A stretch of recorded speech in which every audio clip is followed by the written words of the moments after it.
Bonjour à tous et à toutes. Je suis 𝘍𝘳𝘰𝘮, chef de l'action éducative, citoyenne et culturelle au Musée McCord. Au nom de l'équipe du musée et de celle de la Biennale de l'image MOMENTA, je vous souhaite la bienvenue à la discussion autour de l'installation Partition Exquise qui est présentée au Musée McCord en plein cœur du centre-ville de Montréal. Avant toute chose, je souhaite d'ailleurs prendre un moment pour reconnaître que le musée McCord se trouve sur un territoire autochtone fréquenté et occupé depuis des millénaires par les peuples autochtones et qui n'a jamais été cédé par voie de traité. La nation 𝘗𝘰𝘮𝘵 démontre toujours un fort attachement envers ce territoire qu'elle nomme 𝘍𝘳𝘰𝘮. Et reconnaissant notre passé colonial et ses conséquences désastreuses pour les premiers peuples, le musée McCord considère qu'il est de son devoir de contribuer à une meilleure connaissance des cultures autochtones et à leur revitalisation. Le musée accueille régulièrement des artistes contemporains autochtones. Pensons très récemment à l'artiste aux origines 𝘍𝘳𝘰𝘮 britannique et néerlandaise Miriam McMaster. Et justement, dans le cadre de ce partenariat avec la Biennale de l'image MOMENTA, les deux artistes qui se démarquent sur la scène internationale, Caroline Monnet et Laura Ortman. Today, we are honored to welcome artists Caroline Monnet and Laura Ortman, as well as Stefanie Hessler, guest curator of the MOMENTA Biennale. Caroline Monnet and Laura Ortman are currently presenting Exquise Score at the McCord Museum as part of this biennial. The installation is the result of a correspondence that they maintained for months from their respective home in Montreal and New York. Today, they will discuss the creation of this metaphorical piece. So I'll introduce the three of them in a few words. Stefanie Hessler is a curator, writer, and editor. Her work focuses on ecologies, technology, and expanded definitions of life and non-life from an intersectional feminist perspective. Hessler is the director of 𝘗𝘢𝘲𝘵𝘪𝘵𝘪𝘵 in Norway, and her recent curatorial projects include the exhibition Down to Earth at the 𝘗𝘰𝘶𝘴𝘦 in Berlin and the 6th Atman Biennale. From 2020 to 2022, Hessler is a visiting research scholar at Westminster University in London. Caroline Monnet is interested in the representation of identity. Her own Anishinaabe roots and cultural history serve as fertile ground for her reflections. In her multidisciplinary work, industrial materials and seriality come into dialogue with vernacular objects or motifs. By bringing to life the inequalities and stereotypes that stigmatize Indigenous communities, she addresses the complexity of the issues related to indigeneity. And Laura Ortman intertwines music, performance, and the visual art to evoke the multiple identities and emotions that she harbors. Ortman, a violinist, takes inspiration from Indigenous musical tradition to compose sound sculptures in which her instruments are as important as the sounds produced. Her often collaborative projects intermingle physicality and abstraction, driven by environment and nature, the traditional and the contemporary. So please note that today's presentation will be in English and will be followed by a Q&A. So we invite you to use the Q&A function in Zoom or via the Facebook page of the McCord Museum to address your question. Now I will welcome Stefanie, Laura, and Caroline, and I thank them deeply for their presence with us today. Thank you. Thank you. Thank you so much for this generous introduction. I'm so happy to be able to speak to you both today, Caroline and Laura. Before we start, I would love to introduce the Biennale as a sort of overall framework as which that your exhibition forms part of. So I'm wondering if we can share the slides just to give a short overview over the biennial. So Sensing Nature is co-curated by myself and Camille Georgeson-Usher, Himali Singh Soin, and Mo Johnson. And the biennial considers sensing nature in two ways. So one is humans sensing nature, and the other is nature sensing back. We focus on sensing to propose additional forms of meaning making and world making that complement the European Enlightenment modes of creating knowledge and scientific modes of creating knowledge. This is not to say that science isn't important. Of course, it really is, especially at this moment of climate disaster. But we feel that the focus on sensing is really important to acknowledge embodied forms of knowing and to acknowledge forms of knowing that have been eradicated also with Western Enlightenment projects, with colonialism, etc. And so we really believe that a focus on sensing and on the sensory can support social justice movements, environmental justice movements. And that at this moment in time, it is really crucial that we consider all of these different aspects together. So while we were making the biennial, this idea of joy and pleasure was really important too. And how do we, at this moment in time, still find ways of actually, being able to engage with nature, to let her exist on her own terms, not necessarily grasping or needing to understand, and definitely not exploiting, but actually to make room for all sorts of stories, even though we may not be able to understand them or even perceive them through our own human sensory apparatus. And so the exhibiting artists invite us to forge intimate kinships with non-human life worlds. There are beautiful works that bring together ancestral forms of knowing with technology, that bring together nature and culture. In fact, throughout the biennial, we consider them as one. And the artists propose to listen, observe, smell, touch, and speak to land, water, and air, which sustain our livelihoods and which sustain the relations that we are able to create and are also part of those relations. And the artists invite us to, resonate, vibrate, and feel together. So in fact, we thought about the biennial also as a means to concoct love potions for entering into caring relationships with nature and to acknowledge those relations that we are anyway already part of. And so speaking of resonating and vibrating, I think we can move to the next slide, because this is exactly where your work, Laura and Caroline, is rooted in the biennial. So I will let you speak much more about this, but this, in my text for the exhibition, I really thought about your work as inspired by birds, or by the way that birds communicate with one another. You created the work over long distances during the pandemic. And usually when you collaborate, you're in the same space or you're in a residency together. And in this case, that wasn't really possible. And so I had to think, or when you mentioned the call and response method of sending material back between each other, sounds, images, movies, but also, I guess, writings, how birds sort of, call to one another, especially chickadees. They also have this kind of call and response going on to communicate with one another. And so also when these birds over time, their song changes because they adjust their song to other birds. So these songs are cultural in a way, in the sense that they are affected over time. They're not static at all. They live and they change. And this, to me, really resonated with your work. And we can move on to the next slide, and then also soon show a video just to give a bit of an impression of the work. Why don't we just do the video, and then we can actually dive deeper into the material.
Thank you. So yeah, I would love to start with to actually hear from you both how the process worked, and if you could speak more to the call and response method that you two developed over the course of the pandemic to make the work. Well, thank you. Oh, Caroline, I think you were on mute. So, Laura, you get the word. Yeah, call and response. You know, I really I enjoyed the passage that you all sampled from our work. I was just looking because I was reviewing over everything yesterday, going through kind of the map that we followed or created, and I was noticing like the fire flashes, the imagery that Caroline put in with the back and forth arpeggios. In my recollection, I was building like a back and forth, kind of like a dance, and it kind of energizes our relationship with each other, where we couldn't actually be together.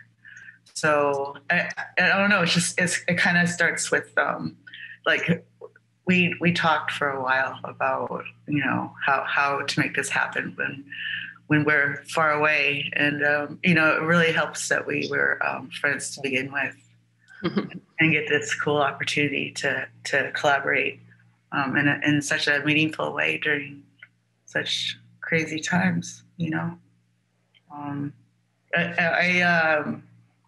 You can play two notes on the violin and it walks like steps, or it swims or flies like two. So that was, I thought it was really cool how like the energy kept accruing, and how it came together when we didn't know what was going to happen. So I can't wait to see it in person. I'm going to come in November. Yeah, it's true that usually when we work together, when we collaborated in the past, we do very intensive residencies and we create like a new work within 1 week, and we really spend intensive time together. We create the work, we brainstorm very fast-paced, and we were able to do that. With this project, I think we started talking, it was late spring, if I remember correctly, in the spring. So it was a very slow process. Until September, and it was just more exchanges, text messages, phone calls, and quick conversations. Actually, it wasn't like long discussions. I don't think Laura or I are this type of person. We just like to, move quite quickly in our creative process usually. But this one was like you said, like intermittent messages. And it felt really interesting because as it was just a response to Laura's sounds, basically gathering for a couple of months visuals. And I think process was a big part of making this project, but in a very free way, which for me was very welcoming. It was so joyful and colorful, very free. Often I feel that we think a lot about the projects, and this one had a lot of liberty of creation throughout the process. And maybe because we're friends too, maybe it allowed for that freedom. Yeah. I can really sense that in the exhibition, when you enter into the space, and now the sound, of course, was video and Zoom altered quality. But when you enter the space, there is this energy. And, I was speaking about vibrating, resonating. And there is really this sort of sense that these waves are, passing through your body. They're also there visually in the sort of layering that you create visually and sonically. And I would love to hear more also about that, actually, because, Caroline, you bring together these very different methods of representation where you interweave these kinds of strips of images and you merge them and they become one, but you can still read them as two separate images at the same time, and they complicate one another and they inform one another and change the context. And then, Laura, you were just speaking about playing the two tones. So there's a similar sort of layering going on, and where the sounds, you know, they continue to resonate even when you've already moved on to the next tone. And this is something that is also present in the two of you coming together to create this work. So I'd love to hear if you have any reflections on this layering and on bringing these different layers of information together. From the very beginning, we talked about creating a very immersive environment, how to make sure that Laura's soundtrack and music is very present at the same level as the visual. And I think this was from the beginning, creating this space that you enter and you're enveloped by the music, just like the visuals as well. And that's why we decided with the large scale projection and the vinyls covering the gallery walls with visuals. And presenting the speakers as if, you know, they're part of the installation as well. And the soundtrack is very, very much present. We were also really intrigued by the kind of how to communicate across Great Divide between Brooklyn and Montreal. And what does that look like on the landscape and on the topography of the land? How does communication and our language is altered by landscape? So thinking about geolocalization, for example, and that's why the kind of designs for the vinyls, we're trying to reflect that, how sound travels across Great Divides and how we could communicate between us. Yeah, I mean, I was gonna maybe pop by Montreal very recently, but the weekend before I was in Winnipeg, and then the following weekend I was in Vancouver. I'm like, ever since they opened the borders, I've been in Canada like nonstop. I'm like, you can't keep me away. There are no borders. So it's like just a physical, creative vibe that just totally made sense, because we're kind of both using our specialties and adding like little textures or nuances. I was telling Caroline, like when we were looking at the finished work, like there's some seamless cues in the synchronicity of the image and the sound. I was blown away. These things always still surprise you when you're apart, and I gather sounds continuously. I'm recording on my violin nonstop. Yeah, it's right here. But and then, you know, of course, having imagery that follows my psyche when I'm playing. So these images of fire come from way back, like. And it just totally makes sense how you can kind of twirl and form this atmosphere where there's just like, there's no borders, there's like just the elements. Yeah, it's really beautiful to sort of dance between you two, but then also the material, right, which is also such an important element. And then what kind of sounds or new image material a sequence of sound or image gives rise to. And you've both... Oh, go ahead.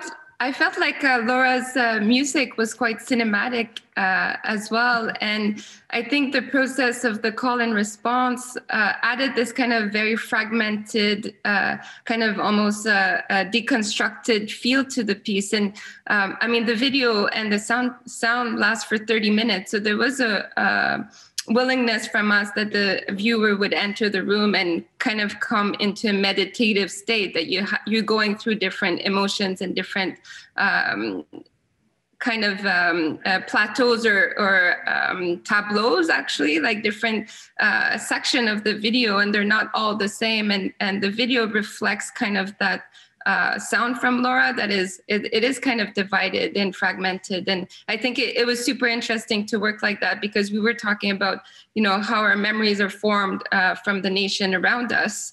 And it seems that, you know, memories are often fragmented. We don't really know how all of this data is encoded into our brains and how it is stored. And the video is trying to reflect that as well. Speaking of which, there is also archival footage, or what seems like memory. And I'm not sure if it is, you know, old video footage or if it is recorded in a way to make it look as if it were from the past. I would love to hear more about that and where this footage actually comes from. Yeah, I got my grandfather gifted me with these footage from the 1970s. I received them over the summer, and it felt natural to include them into this installation. And yeah, tapping into memories, I think it was the biggest kind of direction that I took with this piece, is really how memories are formed according to our surroundings and over time as well. And how the brain works, how the neurons are connecting to create those memories as well, and how everything we are, our languages, our identity, our sense of identity, and our sense of communication is formed by those memories over time. Mm-hmm. And I mean, you've worked with both actually worked with the land in the past, and this is very important. I mean, I know, Laura, that in your previous work, you know, you have recorded music and video in the landscape. And Caroline, you've also been working with, among other things, the seigneurial system and how that was imposed over land and how that changed relations, but also how land is represented on maps, or at least that's what I read into that, you know, the kind of step 2 cartography, looking at it from above. And at the same time, also motives that have been passed on to you from within your family or community. And so I think that's really fascinating, these different layers, again, between, on the one hand, land as a sort of, onto which, especially, you know, kind of European cartographies always try to create a sort of grid over land that try to unify it and make it measurable, make one or any point relate to any other point on that map. And then at the same time, this sort of very personal experiences. So be it motives, patterns passed on from family, or also videos taken by your grandfather. So that I find that fascinating and so strong, and how that actually speaks to the relation between, or our relation to land, as either the sort of abstracted relation or this very personal relation, which then again also informs both of your practices. Absolutely. Like, I mean, like who gets the top of the mountain, you know, who gets the top of the fire, the treetops. I mean, that's just as far as the eye can see, you know, who gets that. So when I'm playing violin, I know it comes from these, like, you know, pines and woods and tree sap. Like the bow is covered with sap from trees. It's like their sweat and their blood, and that's what informs my sound, because you have to play it so to make it come to life.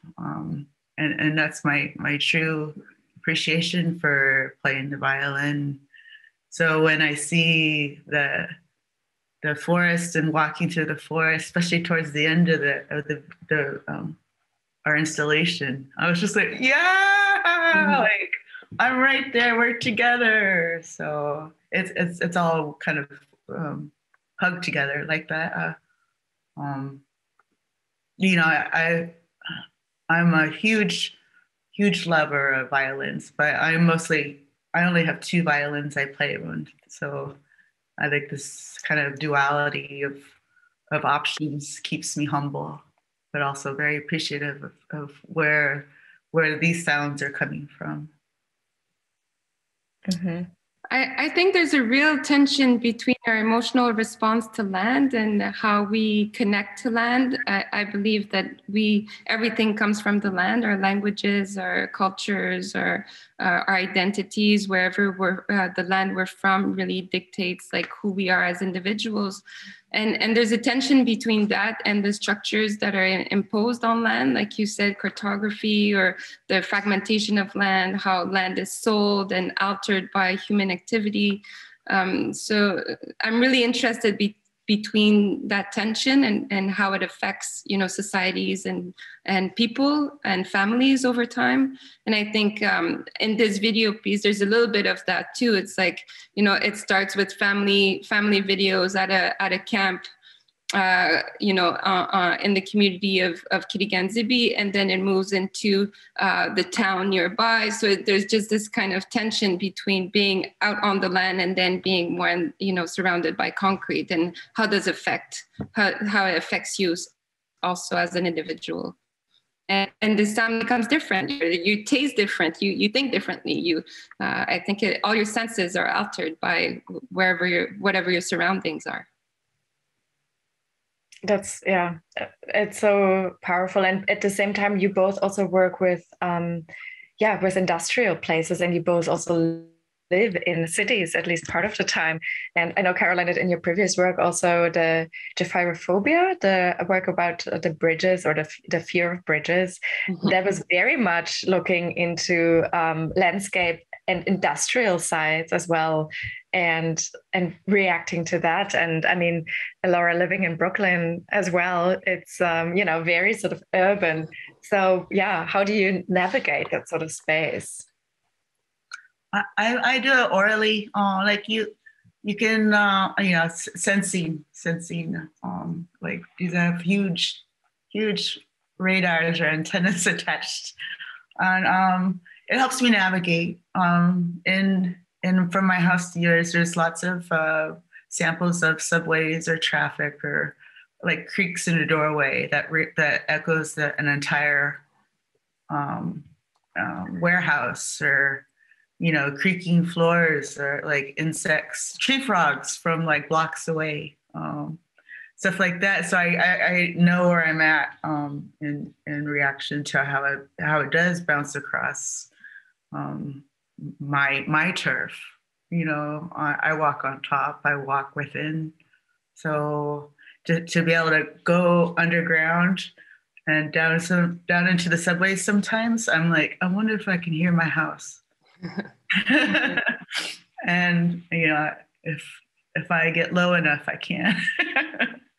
But yeah, it's cool, like doing sound recognition off all the reflections, because it is familiar, and then you get to experience it, and play it and live it, and collaborate with it. It's a special one.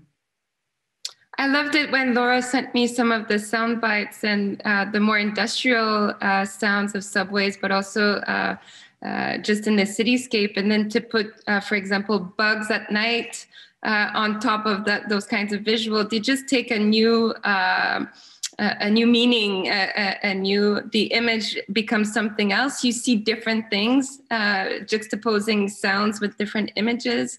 And that was a really fun process throughout making this video piece. I mean, there's also this, what you were just saying is also, how do we learn actually to pay attention or to attune our senses to modalities that we're not so used to? I love, Laura, this idea of listening to your house.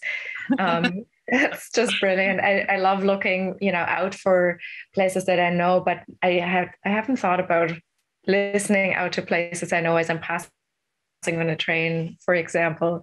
So that's incredible. And yeah, this is also essentially, what we're really wondering with the biennial. So how do we actually, how do we get away from this sort of primacy of vision? Not that there's anything wrong with vision, but there's just been historically such a focus on it.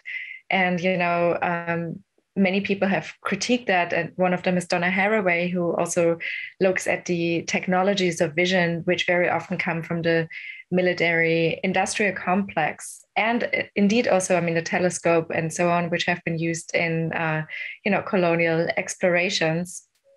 And that sort of history is closely connected again to map making. So where the telescope made it possible to actually see across vast expanses of ocean and land, and then to map it and, try to sort of control it.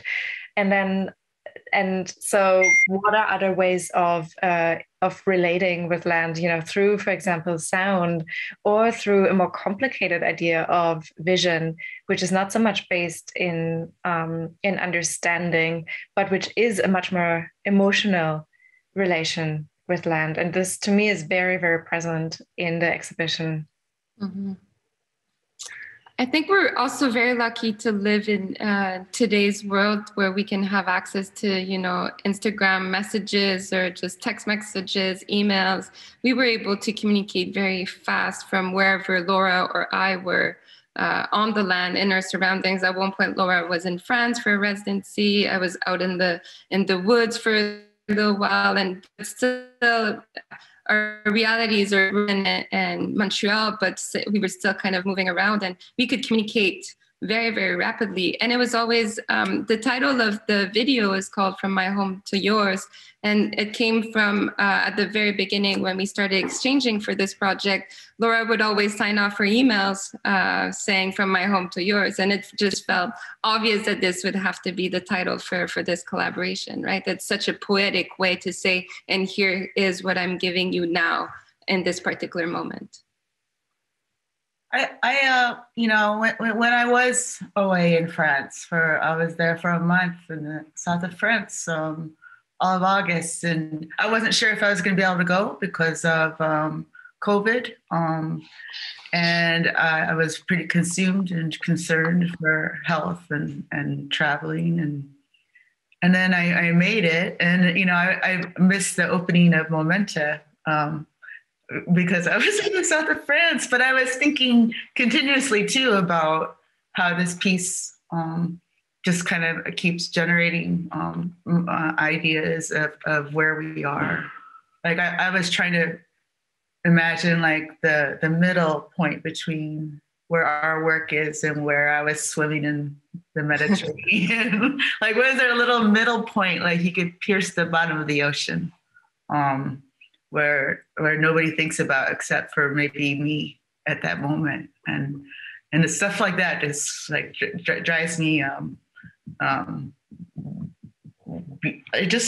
love stuff like that because it's just like these little places on this world where that little imaginary point or wherever it is gets its 15 minutes.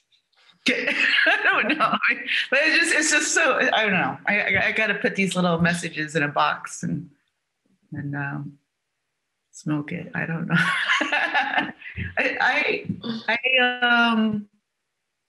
I've always like tried to have an affinity with the connection of water and veins. I grew up along the Mississippi River, one of the largest rivers in the world.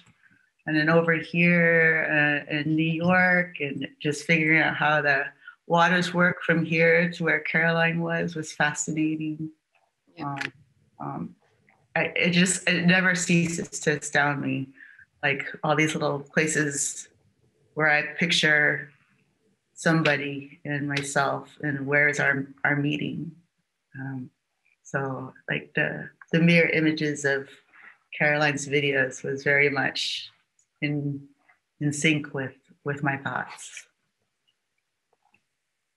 Yeah, I mean, the title also, From My House to Yours also expands this notion of what is a house, right? If you're out in the forest and you're sending a message, then it also, creates this idea of, okay, this is also a house and one that we need to care for. I mean, in the most sort of obvious sense, but also shows that, a house is such an intimate place where it's so personal and so important.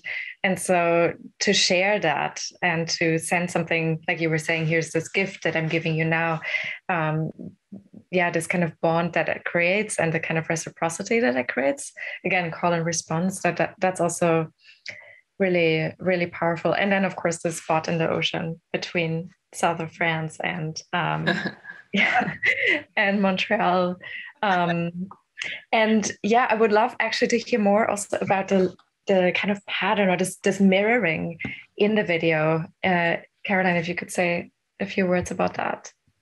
Yeah, well, it's again this idea of how the brain is constructed and the neurons connecting together. And I love this idea of using visuals and footage of nature, but to transform it into something completely abstract that you almost see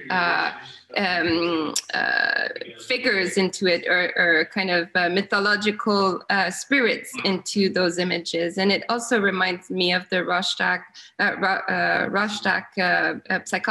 test where everyone can see whatever they want, and it's kind of the brain that's functioning on itself. It's a sensory experience rather than an intellectual experience. Mm-hmm.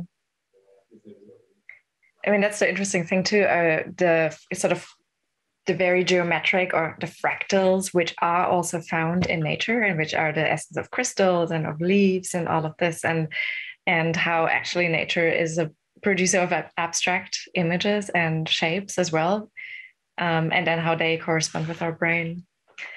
I would love to hear more about your relation to water, because you've both made work that, yeah, Laura, you mentioned it now, you're growing up along the Mississippi River.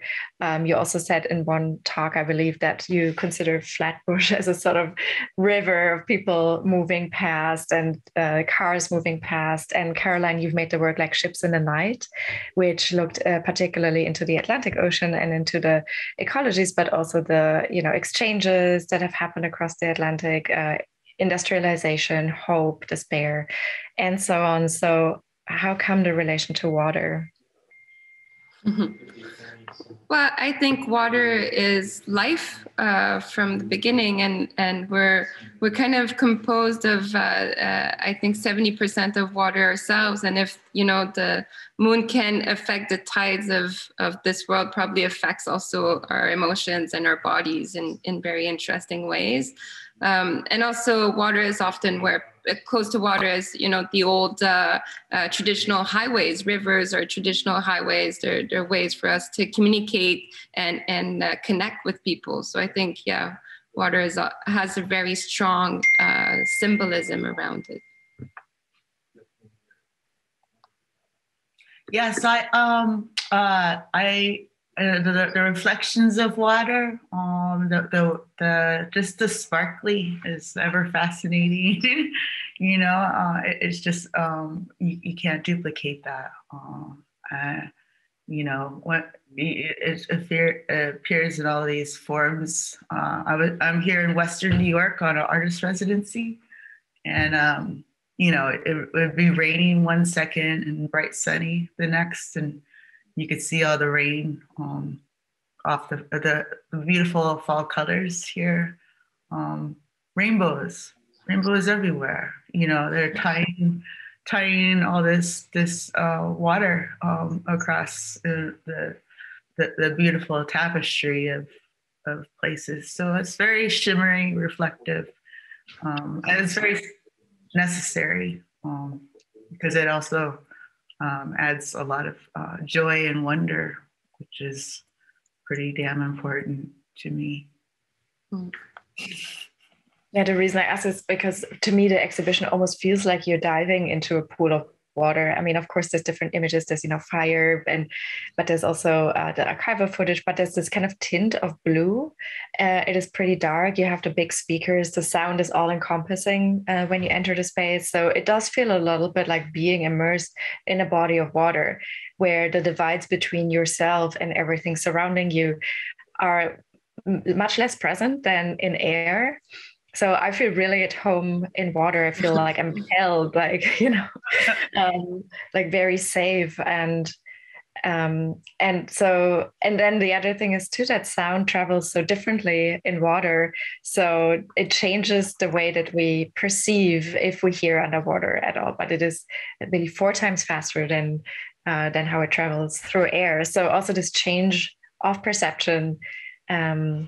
And of course, then the patterns and the sort of the Rorschach-like mirroring of the images, the music and all the patterns. I mean, there's also something very psychedelic to that, almost like it tries to alter the way that your synapses are firing and your dopamine or serotonin or whatever it is. Yeah.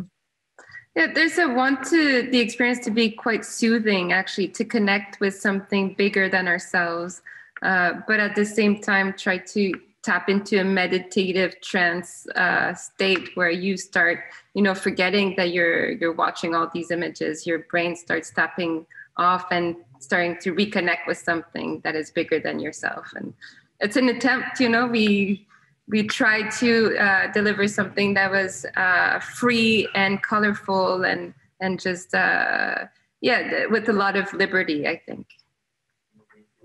Yeah, lot of different and like definitely lots of energy, but some are really expansive, slow motion where it just seems actually in real time because you are getting there no matter what. So I love the sensation. I'm so excited to come see it in person. I can understand like that there's like passages where it looked like it was glow in the dark or infrared or and then hearing on a really nice speakers in the McCord would be really a big treat. So I hope to come in November. So soon, yeah. Yeah. I want to soon open up for questions from the audience, but I would love to hear a bit more since we now started to touch upon some, almost like a transformation. So how sound and also the video, as well as the prints, how they really affect your physical and psychological being, because that did happen to me when I entered the space, and I was anyway so ecstatic to be able to come because that wasn't clear for the longest time. And then really experiencing the work, it was just incredible, and it's so calming and soothing and emotional and touching, and it was really, really strong. So Laura, I want to ask you about I know that you said at some point that you consider your violin like a smoke machine because of all the essences that smoke entails. And I like, in the same way that you were speaking about trying to listen to your house, this idea of the smoke machine or that sound is actually transformed into smoke, into something completely different. I just find that idea really wonderful because it does speak to the transformative energies that your work has. Thank you. Violin.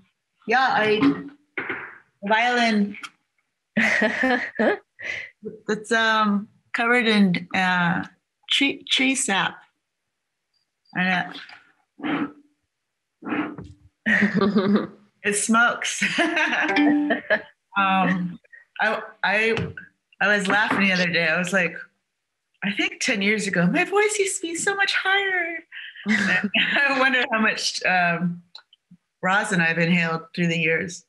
But it's I smoke cigarettes too with some they're friends. I like to figure out this whole twirl of movement of these things, like such as fire and water and smoke, and if you're wondering enough, is there truth in that? Is there can you put your finger on such? And sometimes I'm just like, well, let's just keep wondering, and then before you know it, you have all these textures that are the answer, where you don't really have, like, you can't put it into words. So like, I like to build structures or atmospheres as such to kind of weave these ideas and wonders into an outcome that makes more sense than saying this is what this is, or I've always tried. I've tried sculpture and painting, and I don't know, something with working with sound has given me familiarity with like real deep, just easy, honest things that I'm want to discover and want to express. So that's why I'm here. Mm-hmm.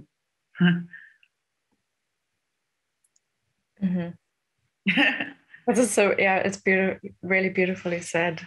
And I think especially, what art can do and what language can't. So no matter how hard we try to find words, I think in the end one has to experience, either play or create or experience. A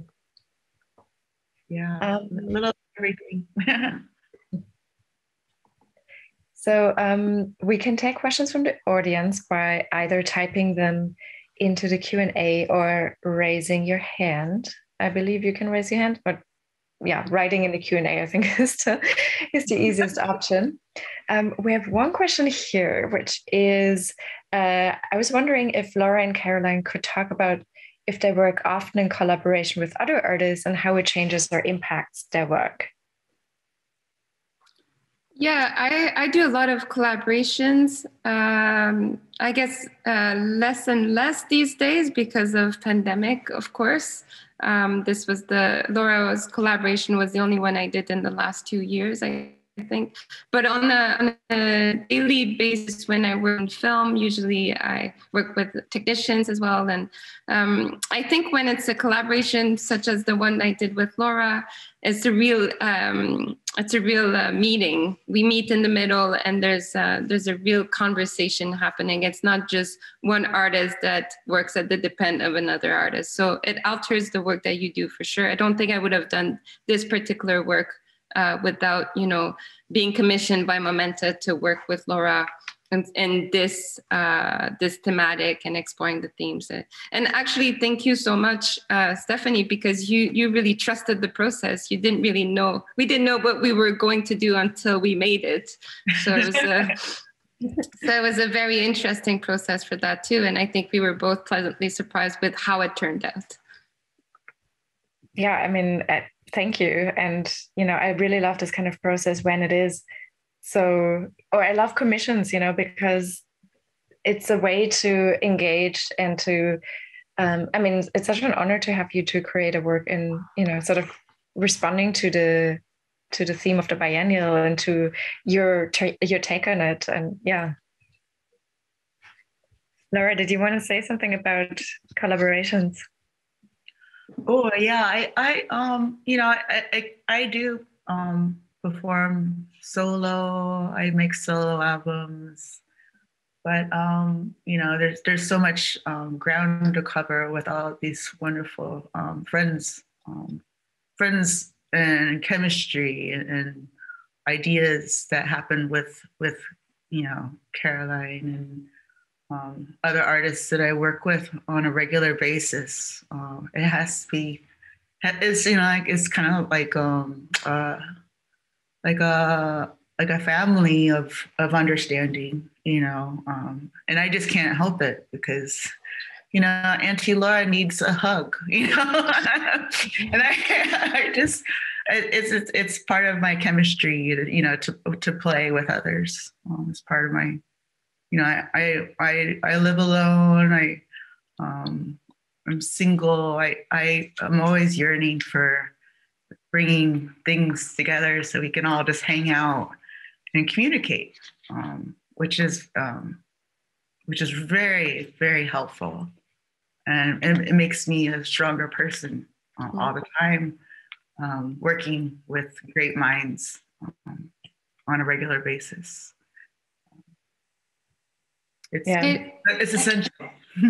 Yeah, I think it's also a way for us as artists to step outside of comfort zone and tap into different ways of creating and not just continue your own way. It's challenging sometimes, and it's nice to be in that position.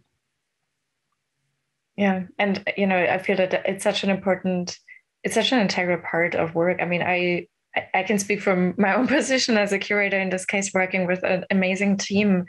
And the four of us, we worked really closely together. And I actually don't really, I wouldn't want to miss working with a team like that.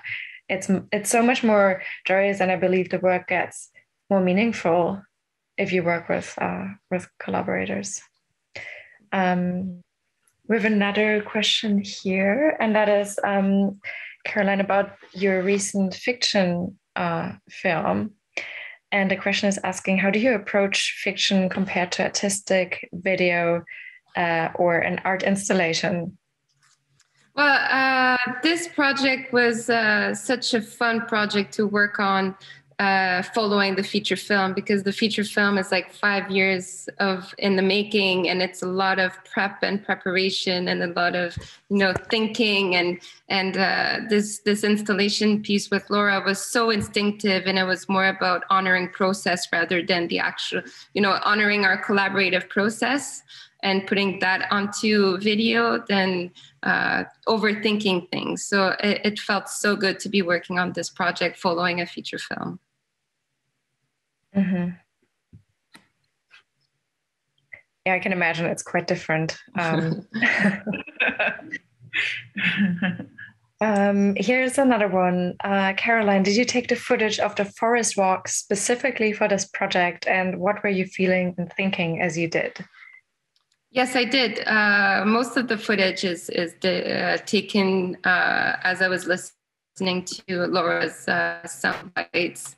I think when we start talking about my home to yours, what is your home? And it's not just the house you live in, it's also outside of those walls. And at the time I was in the forest, and maybe what would the forest look like if there was still a forest in Brooklyn and Montreal, what does the landscape look like?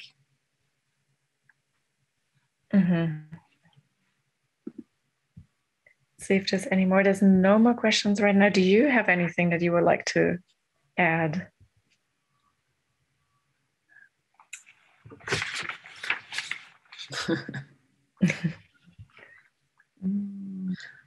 I think this, Laura mentioned the idea of rhythm earlier, and I think it's super interesting and important how, even because the track is 30 minutes, but there's really moments of different pacing and rhythm, and the video tries to match that as well. And the process was slow as well. And I think it's really reflected in the work, this kind of attention to rhythm, attention to silences as well, and just pausing, or almost like a breath, depending on your activity. And I thought that was really interesting.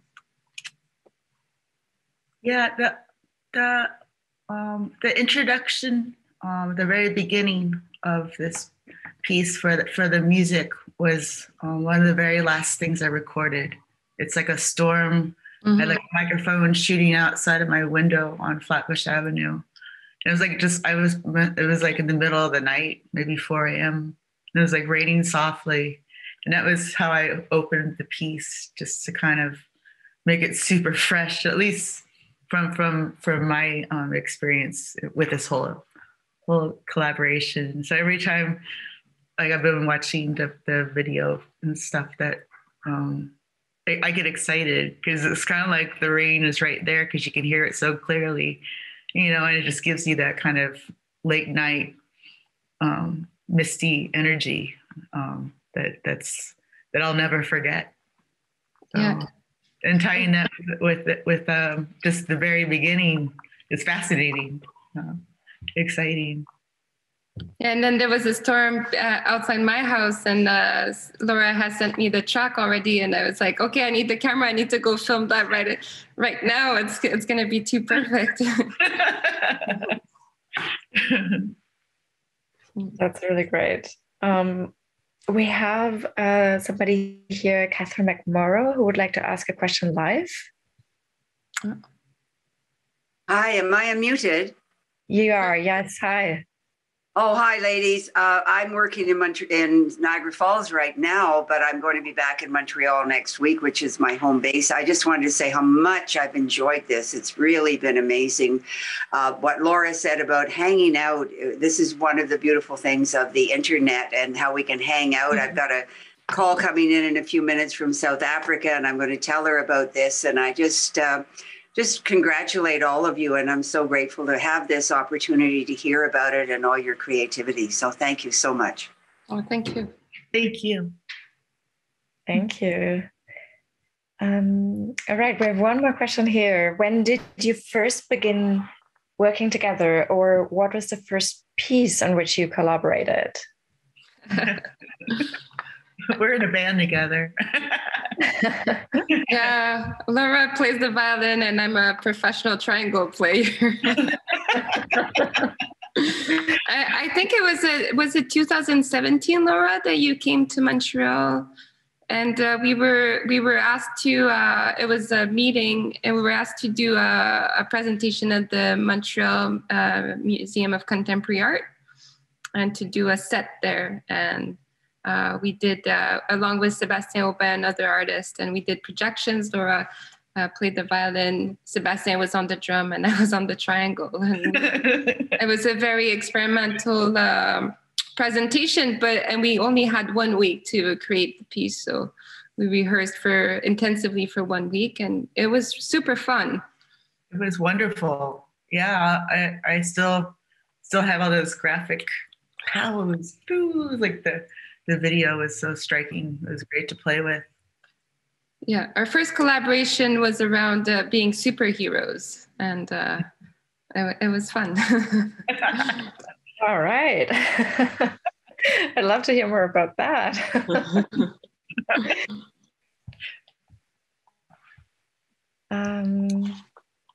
Great. I don't think we have any more questions. This is your last chance. So yeah, I think we can bring Maria Luisa back. Thank you so much for hosting us. Well, thanks to you. Sorry, my camera moved. Thank you so much for taking the time, answering all those questions. It was really insightful, and a real pleasure to get to host the three of you. I'm just gonna maybe mention that the Biennale is ending quite soon on October 24. So I invite everyone who's not too far from Montreal or is coming in Montreal to go and see the different exhibition in different galleries and museums around in Montreal. Also, the installation of Caroline and Laura will be presented at the McCord until February 27th. So there is a bit more time to see that piece, which is great. And also, just so everybody knows, the McCord is marking its 100-year anniversary right now, and the museum is free until January 19th. So it's another even more reason to come and see the exhibition, different exhibitions at the McCord right now. And thank you for everybody who attended the conversation, and to Caroline, Stefanie, Laura, and the Biennale, the MOMENTA team also for putting this together. Thank you. So thank you all hope so to see you again soon. So great Bye. to speak to you. Thank you. Bye. Bye. Bye. Bye.